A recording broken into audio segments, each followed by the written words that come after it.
Hello everyone, কি ভাবছো দিদিভাই সকাল সকাল শাড়ি পরে রেডি হয়ে কোথায় যাচ্ছে?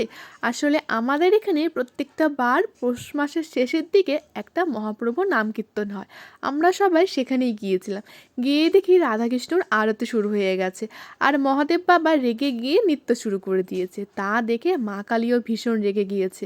দুজনের মধ্যে ভীষণ ঝগড়া শুরু হয়ে গেছে, তাই পার্বতী মা সৈন্যদল নিয়ে এসে ঝগড়াটা থামিয়েও দিয়েছে। চারদিকে অনেক লোক, অনেক দূর দূর থেকে এই কীর্তনটা শুনতে মানুষ আসে। ভীষণই ভালো হয় কীর্তনটা। তারপর আমরা সবাই মিলে চলে গিয়েছি মহাপ্রভুর প্রসাদ খাবো বলে। ছোটোবেলার থেকেই শুনেছি মহাপ্রভুর প্রসাদ চেয়ে খেলে নাকি খুব ভালো হয়।